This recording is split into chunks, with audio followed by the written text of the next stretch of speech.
चलिए आइए, केमिस्ट्री में आज हम लोग के पढ़ना है क्या। आज विलयन या विलायक के रूप में पढ़ेंगे और विलय के मत रूप में। विलायक और विलयन से ही बनता, विलायक और विलय से ही बनता है क्या, विलयन। तो यहाँ हम लिख दिए थे कि विलय प्लस विलायक बराबर क्या, विलयन। आइए, हम लोग के घर में इस्तेमाल होता रहता है। बताओ, पानी और चीनी घोलते हैं कि नहीं? तब पानी क्या है, विलय है कि विलायक है? पानी विलय की विलायक?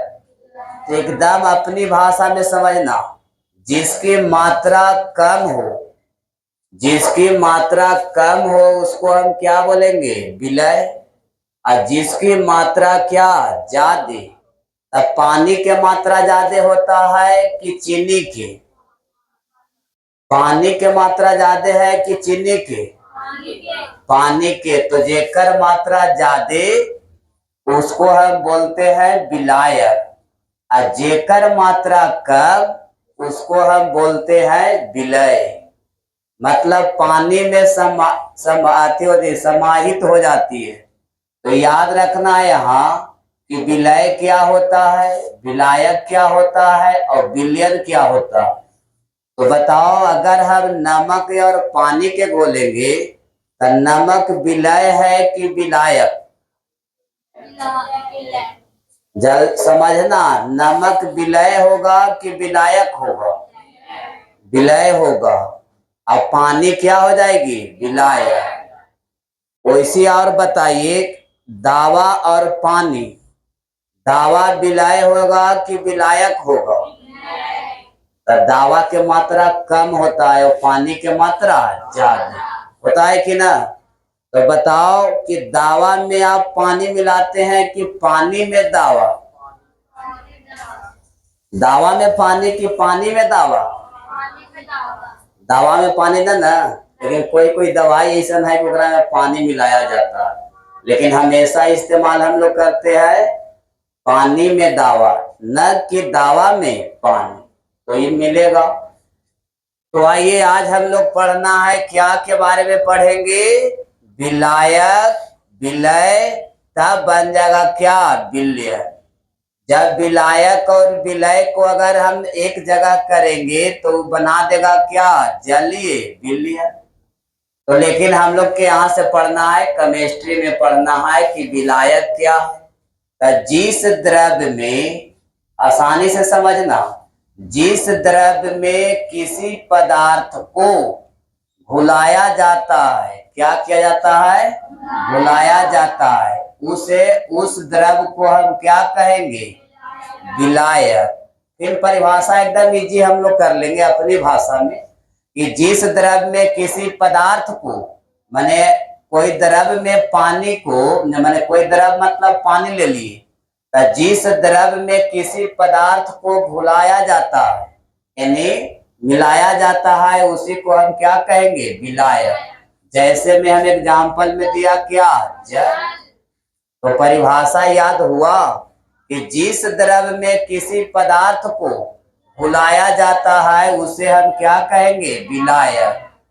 तब विलय किसको कहेंगे, तब जो पदार्थ द्रव्य में घुलकर विलयन बनाता है उसे हम क्या कहेंगे, विलय। उसे हम क्या कहेंगे, विलय। फिर से एक बार परिभाषा को याद कीजिए कि जो पदार्थ द्रव्य में घुलकर विलयन बनाता है। देखो, विलयन कब बना, विलायक प्लस विलय, विलायक प्लस विलय से क्या बना, विलयन। तो परिभाषा कुछ समझ में आया कि जो पदार्थ द्रव्य में घुलकर विलयन बनाता है, जो पदार्थ द्रव्य में घुलकर क्या बना दे, विलयन, उसी को हम कहेंगे क्या, विलय। जैसे चीनी और नमक। और भी एग्जाम्पल ले सकते हैं, लेकिन ज्यादा हम लोग चीनी और नमक के शरबत पीते हैं। बताओ, फिर से बताना, नमक पानी, नमक जो है विलय है कि विलायक, विलय। और पानी क्या है, विलायक। नमक और पानी से हम क्या बना दिए, शरबत ओकरा बोलते हैं ना। तो शरबत क्या बन गया, विलयन की विलय की विलायक, विलयन क्या बन गया, विलयन। जेकरा में नमक और पानी मिला दिया, तब उसी को चाहे चीनी और पानी मिला दिया तो वो बन गया क्या, शरबत। और शरबत को ही हम क्या बोलेंगे, विलयन। लेकिन चीनी को बोलेंगे विलय और पानी को बोलेंगे विलायक। और दोनों मिल गया तो क्या बोलेंगे, विलयन। वही विलयन को हम लिखा दिया क्या, जलीय विलयन। तो किसी पदार्थ, जलीय विलयन क्या है, किसी पदार्थ को जल में घुलकर जो विलयन बनाता है उसे हम जलीय विलयन कहते हैं।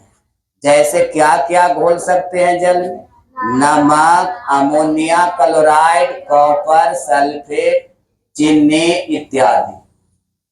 फिर कह रहा है कि यह जलीय विलयन ऐसे पदार्थ जो जल के अतिरिक्त, बिना जल के, कोई कोई ऐसे पदार्थ है ना कि जल न भी रहेगा तो वो घुल जाता है।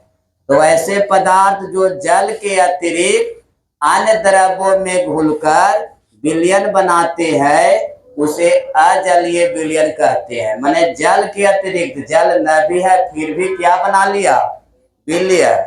उसे हम क्या बोलेंगे, अजलीय विलयन। जैसे alcohol, acetone, carbon tetrachloride, carbon disulphate, ये सब क्या है, अजलीय विलयन है। फिर लिखाया कि विलयन के बताओ कि विलयन के गुण क्या होते हैं। तो विलयन स्वच्छ एवं क्या होती है, पारदर्शी। पारदर्शी के मतलब आर पार वस्तु को हम देख सकते हैं। फिर कहा कि विलयन को कुछ समय तक स्थिर छोड़ दे। अगर नमक और पानी आप बढ़िया से मिला दे, पूर्ण रूप से मिला दे, विलयन को कुछ समय तक स्थिर छोड़ देने पर विलयन के कण नीचे नहीं बैठते हैं। नमक और पानी मिला देंगे, कुछ समय के बाद देखेंगे तो विलयन के कण बैठ जाएगा, नहीं बैठेगा, वो पूर्ण रूप से विलय हो जाता है। वही फिर विलयन हम पढ़ते हैं दो प्रकार के, वो संतृप्त विलयन और एगो असंतृप्त विलयन। एक विलयन होता है कि पूर्ण रूप से वो जल में घुल जाता है, और एक विलयन है कि कितनों घोल दो तब कुछ न कुछ अंश रह जाता है कि ना। तो उसको हम दो पार्ट में अगले बार में पढ़ेंगे कि विलयन के दो प्रकार है, संतृप्त विलयन और असंतृप्त विलयन। लेकिन अभी हम पढ़ रहे हैं किसके बारे में, सिर्फ विलयन के बारे में। तब बताओ जी, कहेगा कि विलयन के गुण लिखे। तब विलयन स्वच्छ एवं क्या होती है, पारदर्शी। विलयन को कुछ समय तक स्थिर छोड़ देने पर विलयन के कण नीचे नहीं बैठते हैं। विलयन के कणों का व्यास, ये VVI क्वेश्चन है, विलयन के कणों का व्यास होता है 10 के पावर कितना, -8 सेंटीमीटर के क्रम में होता है। विलयन के अवयवों, विलयन के अवयवों को अगर छाने, विलयन के अवयवों को छानकर अलग नहीं किया जा सकता है। बताओ, नमक और पानी अगर घोल दे, पूर्ण रूप से वो घुल जाए, चाहे छन्नी से छानेंगे चाहे कपड़ा से, तो वो छना जाएगा, सब ओकरा में क्या हो गया, वो मिश्रण हो गया। फिर क्या बोला है कि विलयन में विलय और विलायक के कणों को माइक्रोस्कोप से देख सकते हैं। लेकिन फिर भी बोला है कि विलयन में विलय और विलायक के कण को माइक्रोस्कोप की सहायता से क्या लिखा है, माइक्रोस्कोप की सहायता से देखने पर भी अलग नहीं दिखाई पड़ता। माने माइक्रोस्कोप से देखेंगे भी ना तो उसको अलग अलग कण, माने नमक और पानी अलग अलग दिखाई नहीं देगा। अब समझो, यहाँ हम ले लिया पानी और यहाँ ले लिया हम आपको क्या, चीनी, तब बन गया क्या, शरबत। क्या बना, शरबत। अब यही शरबत को हम क्या बोलते हैं, बिलियन। नहीं याद हो गया? पानी और चीनी बराबर क्या? शरबत। इस शरबत के नाम हम क्या रखेंगे? बिलियन। तो बिलियन फिर याद करना है कि पानी को हम क्या बोलेंगे? विलय बोलेंगे कि विलायक? एकरा हम क्या बोलेंगे? विलायक। और चीनी को क्या बोलेंगे? विलय। जिसकी मात्रा कम हो, जिसकी मात्रा क्या हो? कम, उसे हम क्या कहेंगे? विलय। और जिसकी मात्रा क्या हो? ज्यादा, उसको हम क्या बोलेंगे? विलायक। एक वो नोट पॉइंट में कहीं लिखाए थे, है लिखल? नीचे ऊपर में भी नहीं लिखाए थे, यहाँ लिखाए थे। ये वाला पढ़े थे हम लोग? ना पढ़े थे? फिर से पढ़िए थे इसको। विलयन में जो पदार्थ क्या हो? कम मात्रा में रहता है। विलयन में जो पदार्थ कम मात्रा में रहता है उसे हम क्या बोलेंगे? विलय। तो यहाँ भी लिखे थे ना जी कि विलय किसको कहेंगे? जिसकी मात्रा क्या हो? कम, उसे हम क्या कहेंगे? विलय। और जो अधिक मात्रा में रहता है उसे हम क्या कहेंगे? विलायक। अब उसी प्रकार से हम लोग के याद कर लेना है। अब बताओ कि चीनी, पानी और चीनी में अगर घोल दिया जाए तो वो बनेगा क्या? शरबत। और शरबत को ही क्या कहते हैं? विलय। एक और नोट पॉइंट में लिख दिया कि विलय और क्या? विलायक। विलय और विलायक के मिश्रण को क्या बोलेंगे? विलयन। अरे विलय यहाँ नहीं था, ये विलायक और क्या? विलय। विलायक और विलय से क्या बना? विलयन। तो ओकरे परिभाषा हम ऐसे भी दे सकते हैं कि विलय और विलायक के मिश्रण को विलयन कहा जाता है, जैसे चीनी और जल का मिश्रण। बताओ, सारा बात समझ में आया? सब कोई समझ गया? आप बताओ, कोई विलयन और विलायक और विलय से क्वेश्चन करेगा, लिख देगा, कहेगा कि जल प्लस चीनी बराबर विलयन। तो जल क्या है? विलायक। और चीनी क्या है? विलयन। और दोनों को मिला दे तो क्या बन गया? विलयन। क्या बना? विलयन। और विलयन को ही हम क्या बोलेंगे अपनी भाषा में? शरबत। शरबत पीते हैं कि नहीं? हाँ। मीठा शरबत पसंद है कि तीखा? हाँ। तीखा में कौन सी खाएगी? मिर्चा? तो फिर से एक बार आवाज में बोलना है, तब समझेंगे कि आप लोग के याद हुआ। हम लोग के क्या पढ़ना था आज? केमिस्ट्री। केमिस्ट्री में आप कहेगा कि क्या पढ़ के आए? तो विलायक, विलय, जलीय विलयन, अजलीय विलयन और विलयन के गुण, इतना याद रहेगा? तो आइए विलायक के परिभाषा। जिस द्रव्य में किसी पदार्थ को घुलाया जाता है उसे उस द्रव्य को विलायक कहते हैं। जैसे में क्या?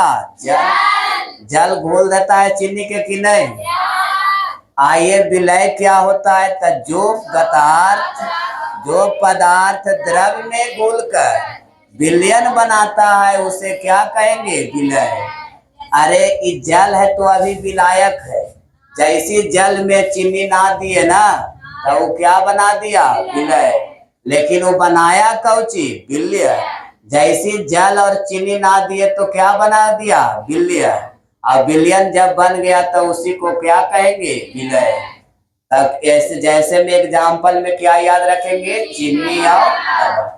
अगर ये दोनों भाषा न समझ में आए तो एक और यहाँ से भी समझ जाएंगे कि विलयन में जो पदार्थ कम मात्रा में रहता है, विलयन में जो पदार्थ कम मात्रा में रहता है उसे क्या कहेंगे? विलय। और जो अधिक मात्रा में रहता है उसे क्या कहेंगे? विलायक। आई विलयन और विलायक, विलयन और विलायक से क्या, विलय और विलायक से क्या बन जाता है? विलयन।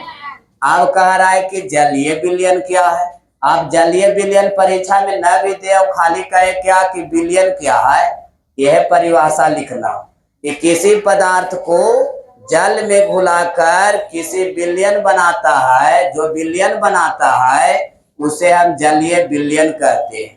जैसे नमक, अमोनिया क्लोराइड, कॉपर, सल्फेट, ये सब जल में घुल जाता है। और अजलीय विलयन जो जल में, जल के अतिरिक्त माने जल न भी है और क्या होता है, घुल जाता है। तो ऐसे पदार्थ जो जल के अतिरिक्त अन्य पदार्थों में घुलकर विलयन बनाते हैं उसे अजलीय विलयन कहते हैं। जैसे में क्या बताए, alcohol, acetone, carbon tetrachloride, carbon disulphide, ETC और हो सकते हैं। फिर बताए कि बताओ जी विलयन किसे कहते हैं, तो विलय और विलायक की मात्रा को क्या कहते हैं, विलयन। आप कहेगा कि विलयन के गुण बताओ, तो विलयन के गुण क्या हम बोलेंगे, विलयन स्वच्छ एवं पारदर्शी होता है। विलयन को कुछ समय तक स्थिर छोड़ देने पर विलयन के कण नीचे नहीं बैठते हैं। कभी नमक और जल को घोल देना और देखना कुछ समय के बाद नीचे बैठेगा नहीं। विलयन के कण का व्यास कितना होता है, 10 के पावर -8। आप कभी भी खुली आंख से इसको देख नहीं सकते हैं, नमक और पानी को, कि कहाँ इसका कण है। ये जल में क्या हो जाती है, समाहित, जल में ऐसा सम जाएगा ना कि पते नहीं लगेगा। विलयन के अवयवों को, वही विलयन जो नमक या जल बना ओकरे अवयव कह रहे हैं। विलयन के अवयवों को छानकर अलग नहीं किया जा सकता। दो भाग में, जैसे नमक अलग था, नमक अलग था, जल अलग था, लेकिन वो मिला देंगे, विलयन बना देंगे तो फिर अलग होगा, नहीं होगा। विलयन में किसी, क्या लिखा है, विलयन में विलय और विलायक के कणों को माइक्रोस्कोप की सहायता से भी देखने पर अलग अलग दिखाई नहीं पड़ते हैं।